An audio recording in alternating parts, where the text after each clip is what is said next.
Hey squad, and welcome back to my YouTube channel. I am Yuri Tachilo, and let's get started. Today we are uncovering the Nominal Group Technique, what it means, when it's most useful, how to run it step by step, and the pros and cons you should know. Nominal Group Technique is a structured decision-making technique used to generate ideas, prioritize them, and achieve consensus within a group. It combines individual thinking, controlled group discussion, quantitative ranking.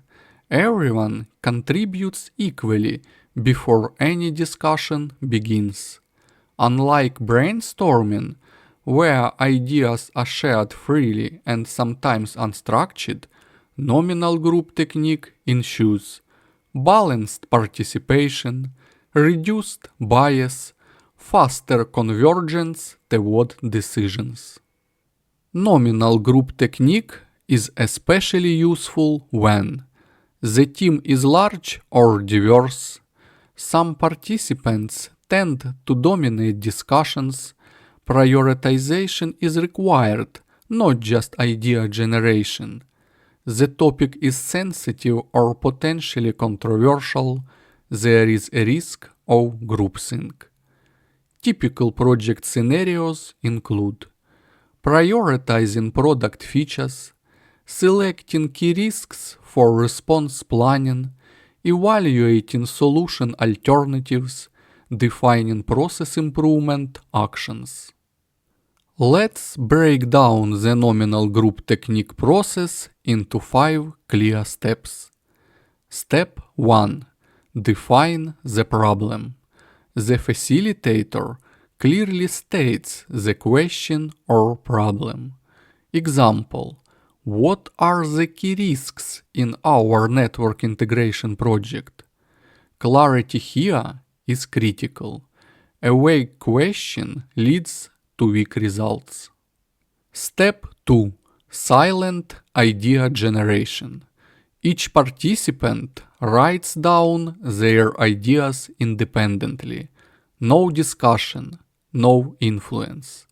This step ensures independent thinking, equal opportunity to contribute, no anchoring bias. Step 3. Round-robin sharing. Participants share ideas one by one in a structured round. Rules: one idea per turn, no criticism, all ideas are recorded visibly. This continues until all ideas are captured. Step 4. Clarification and discussion.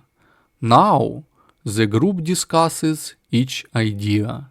The goal is not to debate, but to clarify. What does this idea mean? Is anything unclear? Still, no evaluation or rejection at this stage. Step 5.